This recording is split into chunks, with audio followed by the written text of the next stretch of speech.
Hello, my lovelies! Ever fallen in love with a coral so plump and colorful it looks like a bag of gummy candy under blue lights?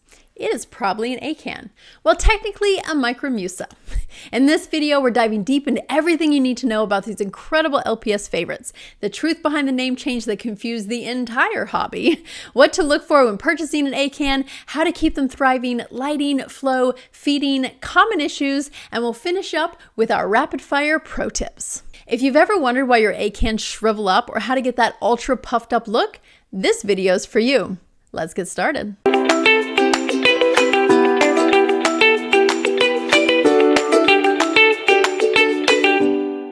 So first things first, what we've always called Acans have undergone a bit of a scientific identity crisis. Thanks to advances in coral taxonomy and DNA sequences, many corals we used to call Acanthastrius are now officially micromusa. For example, Acanthastrius lordhowensis, that's now called micromusa lordhowensis. Still the Acan lord you know and love, although they are now micromusas. They're still Acans deep in my heart. The old Acanthastria group was basically a taxonomic junk drawer. Corals that look kind of close were all just lumped together. DNA studies show these species weren't as closely related as we thought, so they all got a proper resorting. Don't worry, your corals didn't change, just the labels did. So when you see the beautiful micromusa at the store, know that yes, it is still the Acan that you know and love. Now that we've got the name sorted, let's talk about what make Acans, micromusas, so loved. These are LPS corals, which means they have those large, fleshy polyps sitting on a hard skeleton. They grow by budding new heads from a shared base, forming a colorful colony. You'll usually find them in the Indo-Pacific in the wild, usually in calm lagoons or reef slope with moderate light and low to medium flow. They're photosynthetic, but they also love a good meal. Small, meaty foods help them puff up and grow faster. When shopping for Acans, whether online or at your local fish store, there are a few key things to watch for to make sure you're getting a healthy, high-quality specimen. First, look for coral polyp extension. The coral should appear plump and inflated, not shriveled or retracted. Acan tissue should be thick and fleshy, not pulled tight over the skeleton or peeling away. Second, check the coral coloration. While lighting can affect how vivid the coral appears in store, healthy Acans will show deep saturation, good contrast, and minimal fading around the edges. If the colors look washed out or dull, it may indicate stress or poor health. Inspect the skeleton and base. Avoid frags that have exposed skeleton or white patches. These can be signs of tissue recession or damage. Healthy frags will have tissue that extend over the edge of the skeleton and show signs of encrusted growth. If you're shopping in person, ask the store if they know when the frag was cut. Freshly cut frags can look fine at first, but may decline if they haven't had time to heal properly.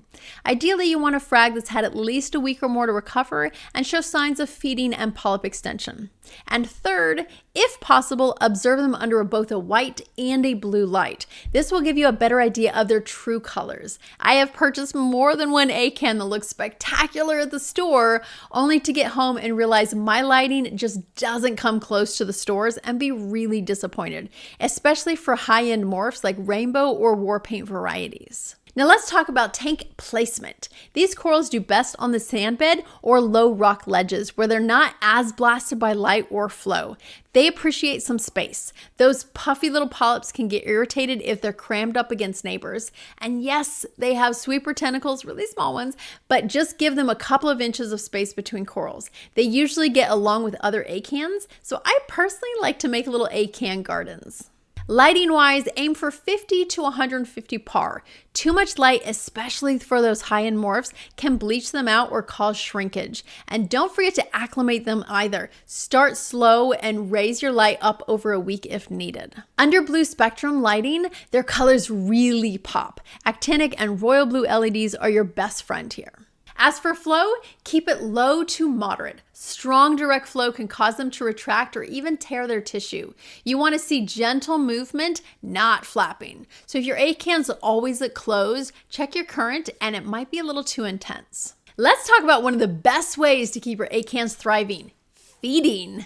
While they are photosynthetic and get a good chunk of their energy from their symbiotic relationship with zooxanthellae, Acans are also carnivores, and if you really want to see them puff up, show off their color, and grow faster, feed them. And seriously, this is my favorite part of having LPS. Seeing them open up, get fed, and then look puffy and happy just makes me happy. Aim to target feed acans 2 to 3 times a week. The best time to feed them is at night or right after your lights cut out, when their feeding tentacles are already extended and they're ready to eat. But you can also train them by adding just a tiny bit of food to your water column and what I like to call scenting the water.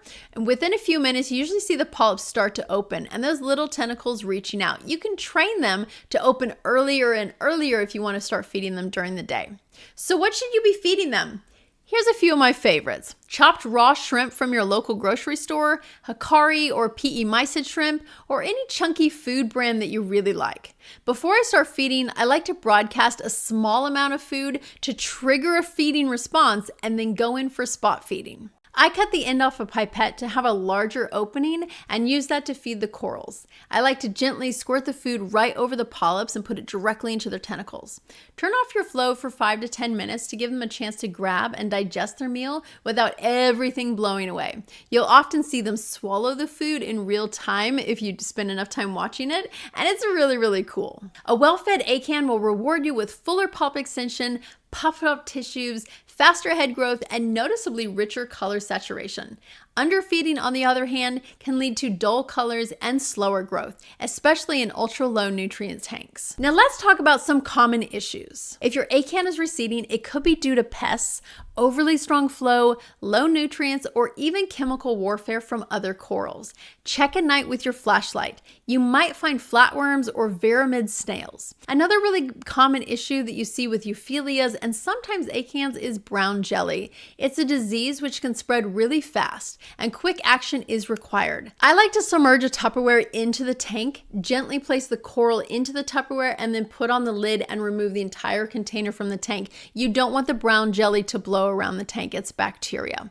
Immediately frag the healthy tissue and dip it in iodine. If you can add it to a quarantine tank, that would be ideal. We do have a whole article on brown jelly disease on mantasystems.net, and I'll post a link in the comments if you want to read more about that. Another common issue is color loss. It might be too little light, poor feeding, or just stripped nutrients. So check your routine, check your parameters, and see if anything has changed. Sometimes it's just your lighting fixture needing to be cleaned or your lighting is changing over time. Another common issue is closed polyps. It can signal too much light or stress from unstable parameters. Always test your alkalinity, calcium, and magnesium. These are key to your coral's health, and stability is required. If growth seems stalled, check your feeding and light routine, or consider if your tank is too nutrient poor.